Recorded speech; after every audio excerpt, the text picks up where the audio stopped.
Hey there, it's Dory again. As you can tell from my outfit, wahaha, it's Halloween. So I thought I would do a little fun video that's all about how you can trick your brain to do hard things. Now, whether in drumming or in life, sometimes you hit a brick wall when you're trying to do something challenging. You might either freeze up and panic, or you might walk away and convince yourself, oh, I couldn't possibly do that.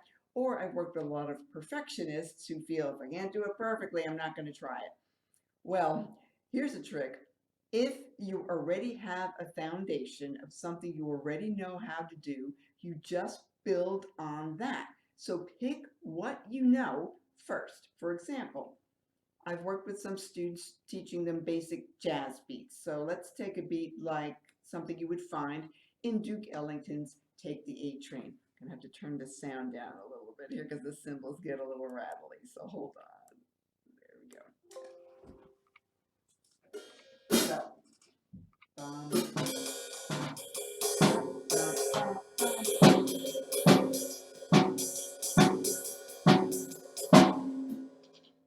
okay, so to get that 1 and 2 and 3 and 4 and 5 and 6 and 7 and 8, and if they get used to that steady ting to ting to ting, because doing that fast was what was tripping them up. But once they got a hang of that, then later on, at some point, like this week, I might give them something that's a little bit more challenging. I might give them a rock beat that's a little more challenging. It has a few extra beats on the hi-hat cymbal. If they heard it separately, they would probably freak out and think, oh, there's no way I could do that. But if I show them, look, if you can already do the jazz beat, apply that to the hi-hat, stick with it for a little bit, and then add in the extra beats. So even though drummers I know, it's completely different timing signatures and two different genres, but just stick with me here. This is just a drumming example, not necessarily a drum lesson. All right, so if they can already do the jazz beats, let's get them over to the hi-hat and add a few extra doodads. Hang on.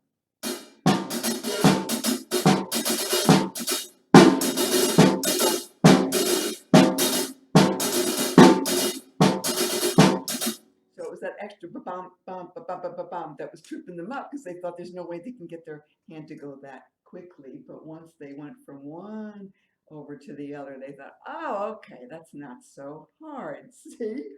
So so when you're trying things, keep that in mind. Start at one level and gradually increase the degree of difficulty, and you will get there, my friends. So again, whether you're a coach, a speaker, an entrepreneur, or a drummer, make sure you challenge yourself, do hard things, and keep the faith, my friends, and keep on rocking. Take care. If you need anything, shoot me an email, Dory at nextstagedrumming.com.